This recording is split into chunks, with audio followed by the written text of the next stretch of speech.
একবার ভাবুন তো, যাকে কোটি কোটি মানুষ এতদিন সিনেমার নায়ক হিসেবে দেখেছে, তিনি আজ বাস্তবের রাজনীতির সবচেয়ে শক্তিশালী চেয়ারে বসেছেন। তামিল সিনেমার সুপারস্টার থালাপতি বিজয় এখন ভারতের অন্যতম গুরুত্বপূর্ণ রাজ্য তামিলনাড়ুয়ের মুখ্যমন্ত্রী। এটি কি শুধুমাত্র একটি অভিনেতার সফলতার গল্প, নাকি দক্ষিণ ভারতের রাজনীতিতে এক নতুন সূচনা?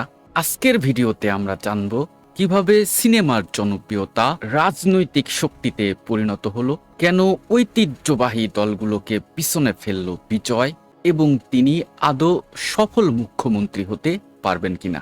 জোসেফ বিজয় চন্দ্র সরকার, যাকে ভক্তরা থালাপতি বিজয় নামেই চেনেন, দক্ষিণ ভারতের সবচেয়ে জনপ্রিয় অভিনেতাদের একজন তিনি। তার অভিনীত বহু চলচ্চিত্র যেমন গিলি, মার্সেল মাস্টার এবং লিও বক্স অফিসে বিশাল সফলতা পেয়েছেন। তার শক্তিশালী ফ্যান ক্লাবের নেটওয়ার্ক বহু বছর ধরে সামাজিক কার্যক্রমে সংযুক্ত ছিল, আর এই নেটওয়ার্ক পরে রাজনৈতিক সংগঠনের ভিত্তি তৈরি করে। 2024 সাল বিজয় প্রতিষ্ঠা করেন তামিলাগা ভেত্রী কাঝাগাম বা TVKI। ভেত্রী শব্দের অর্থ কিন্তু বিজয়। দলের মূল প্রতিশ্রুতি ছিল দুর্নীতির বিরুদ্ধে লড়াই, যুব সমাজের কর্মসংস্থান, উন্নত শিক্ষা এবং স্বচ্ছ প্রশাসন। তিনি নিজেকে শুধু চলচ্চিত্রের তারকা হিসেবে নয়, বরং সিস্টেম পরিবর্তনের প্রতীক হিসেবেই নিজেকে গড়ে তুলেছেন। তামিলনাড়ুর রাজনীতি বহুদিন ধরে দুটি প্রভাবশালী দলের নিয়ন্ত্রণেই ছিল, DMK এবং AIADMK।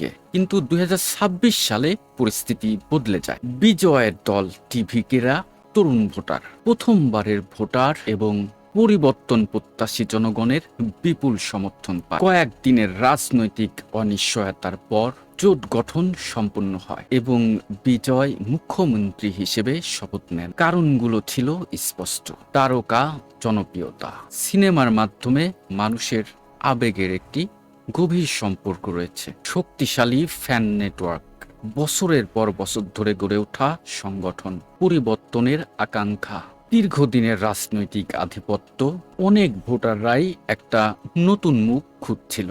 তরুণদের সমর্থন, বিজয়ের বক্তব্য এবং প্রচারণা বিশেষভাবে যুব সমাজকেই আকৃষ্ট করেছে। সামনে সবচেয়ে বড় চ্যালেঞ্জ, সিনেমায় নায়ক হওয়া আর প্রশাসন চালানো কিন্তু এক জিনিস নয়। বিজয়ের সামনে রয়েছে অর্থনীতি পরিচালনা, বেকারত্ব কমানো, শিক্ষা এবং স্বাস্থ্যের উন্নয়ন, কেন্দ্রীয় সরকারের সঙ্গে সুসম্পর্ক গড়ে তোলা। একটি সফল রাজনৈতিক ক্যারিয়ার নির্ভর করে তার সিদ্ধান্তের উপরে, টিম নির্বাচন এবং বাস্তব ফলাফলের সঙ্গে।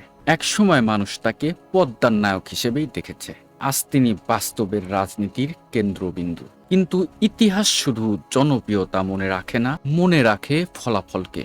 থালাপতি বিজয় কি দক্ষিণ ভারতের রাজনীতিতে নতুন ইতিহাস লিখবেন, নাকি সিনেমার করতালি প্রশাসনের কঠিন বাস্তবতায় থেমে যাবে? সেটিই কিন্তু এখন দেখার বিষয়। ভিডিওটি ভালো লাগলে লাইক দিন, শেয়ার করুন, মন্তব্য করুন এবং মাশফিক হেলাল ইউটিউব চ্যানেলটি সাবস্ক্রাইব করুন। নতুন বিশ্লেষণধর্মী ভিডিও নিয়ে আমি আবার আসবো। দেখা হবে নতুন আরো একটি ভিডিওতে। সে পর্যন্ত ভালো থাকবেন। আল্লাহ হাফেজ।